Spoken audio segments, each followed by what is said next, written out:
carton, j'ai retrouvé la raquette de ping-pong de quand j'étais petit. Dedans, il y a aussi la carte de club. Ah, c'est drôle! Je sais pas pourquoi, dès que je montre cette photo à des gens, ils ont toujours la même réaction. Enfin, c'est bizarre parce que quand j'étais petit, on ne faisait pas ça, quoi. Enfin, il est où ton gosse? Bah putain, la sale gueule! Du coup, ça m'a donné envie de réessayer dans un club de ping-pong. Alors j'ai essayé. Bah, le plus important, c'est quand même le prof, parce qu'il y a un prof de ping-pong qui t'explique qu'il faut taper dans la balle. Et ce monsieur, quand il te montre un mouvement, on dirait qu'il veut te montrer qu'il sait faire gonfler ses veines en fait. Alors évidemment, la raquette, on la tient de manière à bander le muscle. T'apprends aussi que sur une raquette, il y a un côté noir et un côté rouge. Enfin, ce que je veux dire, c'est que t'as pas le droit d'avoir un côté noir et un côté noir. Alors je demande pourquoi et le monsieur explique qu'on peut faire des stratégies. Là, je me suis rendu compte que les joueurs de ping-pong, c'est toujours un peu les mêmes. Bon, bien sûr, il y a un chinois. Il y a un mec qui joue avec le poignet complètement cassé, tu vois. Et il a une position relativement efféminée et la bouche un peu ouverte. Ce qui fait que quand tu le vois, t'as la sensation de le trouver dégueulasse. Avec la bouche ouverte comme un autiste. Ouais, c'est peut-être un autiste en fait.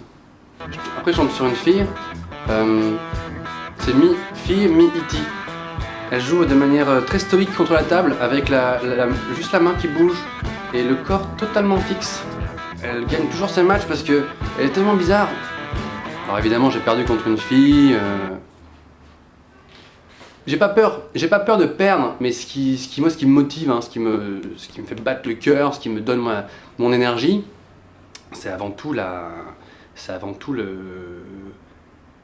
mes gosses.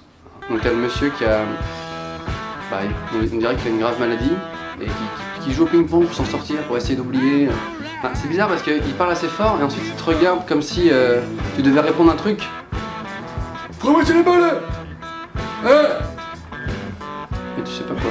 Il y a aussi le mec qui suit les cours de manière très assidue, de A à Z, et qui refuse qu'on fasse une balle, genre pas dans le match, tu vois. On peut jouer s'il te plaît? Pourquoi on m'a dit qu'on devait jouer? On peut jouer? Ce genre de mec en général, il t'éclate et après il t'explique pourquoi t'as perdu. 21-0, c'est pas grave, c'est ton revers. Et puis après il y a moi.